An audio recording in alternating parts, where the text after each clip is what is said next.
There is a 72% chance that your smartphone is running Android, and over the past 5 years this number has only gone up. That's why today we'll be exploring one of the most important parts of the Google empire, Android. This video is brought to you by Brilliant, the best way to master the science and math that lie behind modern technology. Sign up with the link below to get 20% off your premium subscription. Although the Android OS became popular after 2010, the story behind it goes way back to 1989, not in Silicon Valley, but in the Cayman Islands. It is there that Andy Rubin, a robotics engineer working in Switzerland, had gone on vacation.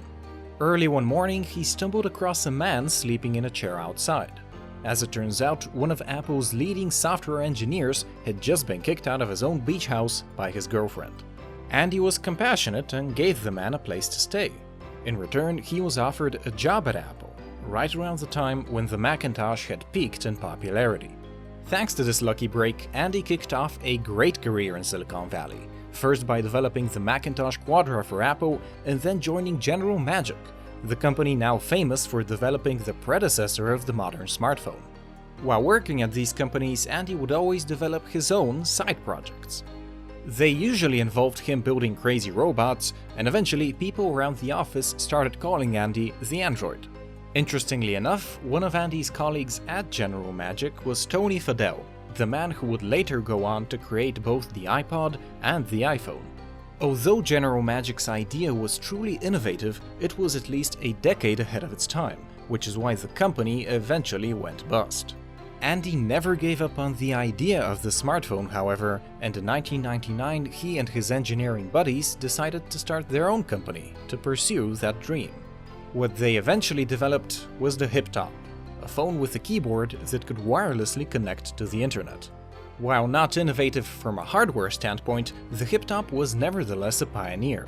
You see, back in 2002, mobile phones were still considered mostly a business tool, and nobody had made any serious effort to market them to teenagers. The HipTop's design was the perfect blend of instant messaging, web access, and convenience, but Andy ran into a problem before he could even start production. Back then, the mobile phone industry was almost exclusively controlled by the carrier companies. They were the ultimate gatekeepers for any phone manufacturer, because without them, phones were basically useless. Carriers had power over nearly every aspect of mobile phones, from how much they would cost to how they would be marketed. The HipTop seemed like a very risky investment, so Andy struggled getting any carrier on board. He eventually had to strike an extremely unfavorable deal with the only company that was even marginally interested, T-Mobile. Not only did they demand a large percentage of all the sales, they also got to rebrand Andy's phone, releasing it as the T-Mobile Sidekick. It was somewhat successful, but it was mostly used by urban rich kids, so its popularity was limited and Danger Inc. didn't really get any public exposure out of it. Nevertheless, the phone did get into the hands of the right person, Larry Page, the co-founder of Google. Now, back then Google wasn't nearly as big as it is today.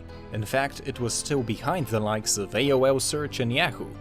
That's why Larry was pleasantly surprised when he discovered that the default search engine for Andy's phone was Google.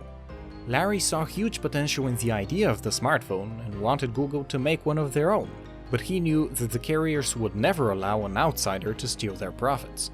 Larry felt it was still too early for Google to challenge the carriers, and so he waited.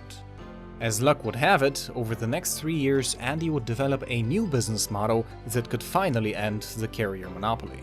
His previous venture, Danger Inc., was like any regular manufacturer, relying on hardware sales to make its money.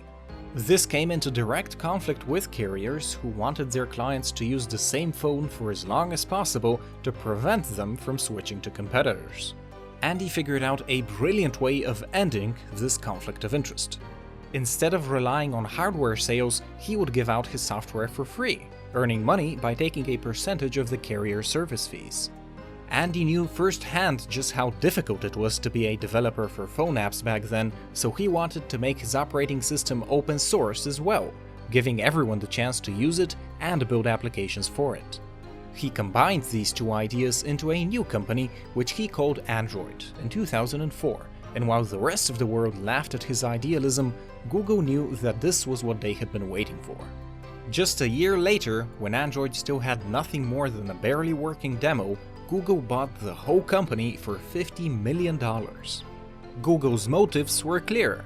They anticipated the rise of mobile computing and wanted a dedicated platform through which to distribute their services.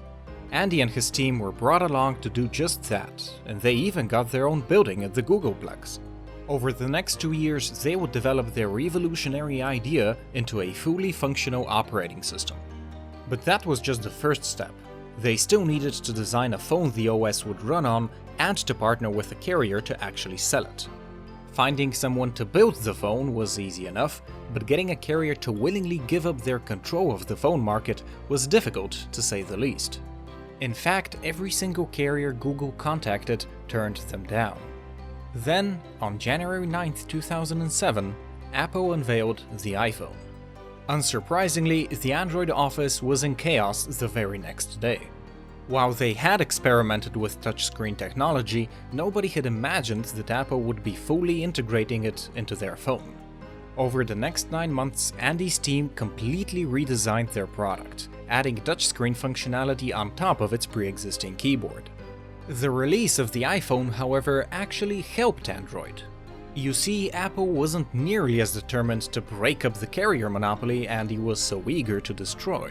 Steve Jobs had just gone with the flow, signing an exclusive deal with AT&T to get the iPhone out as fast as possible. But once the other carriers saw just how popular the iPhone was, they started to panic, fearing that AT&T would come to dominate the smartphone market thanks to its initial lead. This fear is what eventually convinced T-Mobile to sell Android's first phone, the HTC Dream. Unfortunately, it would take Andy's team another year before they could finally release it, giving Steve Jobs plenty of time to grab market share. But Google did not come unprepared. They used this extra time to form an alliance with various carriers, software developers, and manufacturers. Apple's deal with AT&T convinced everyone that they had to work together. Steve Jobs threatened to destroy their entire business models, which made Android's open source offer much more lucrative. Because Android wasn't a closed-off system like iOS, carriers and manufacturers could remain confident that Google wouldn't abuse its power over the Android platform. Thus, in November 2007, the Open Handset Alliance was born. The crusade against Apple would not be easy, however, and by mid-2009, iOS already held 40% of the smartphone market. A big chunk of its market share came from the dying Symbian OS, which was the operating system of older phones. In the midst of Symbian's decline, Android scored its first big victory, the Motorola Droid. By the time of its release in 2009, the carriers were so scared of fading into irrelevance that Verizon personally spent $100 million marketing the Droid as an iPhone alternative. From then on, the Android OS quickly reached mass market adoption. Apple barely made an attempt to stop it because their motto of high prices and exclusivity was the polar opposite of the cheapness and variety of Android. By May 2010, Android had already surpassed iOS in market share, and by the end of the year it was the world's most popular mobile operating system, a title it still holds to this day. Andy oversaw the first 18 versions of Android and is likely responsible for the tasty trend of naming the different releases after popular sweets. He did eventually leave Google in 2014. Today, he runs his own incubator in Silicon Valley and also has a billion-dollar smartphone company that just started shipping its first phone, the Essential PH1, that is so far getting mixed reviews. Even without Andy, Android remains the most dominant mobile operating system on the planet, despite facing sharp criticism from all sides on a variety of issues. Things like security flaws and malware issues haven't hindered Android's popularity. As of August 2017, Android controls 72.7% of the mobile phone market, with over 2 billion active users every single month. Right now, iOS is the only thing that stands between it and monopoly, and Android is showing no signs of slowing down. In fact, its latest release, 8.0 Oreo, is Android's most ambitious one yet. With an improved notification system, tighter background process control, and a legitimate solution to its fragmentation issue, so far Oreo is being praised all around. At this point, Android can no longer be called just a mobile operating system.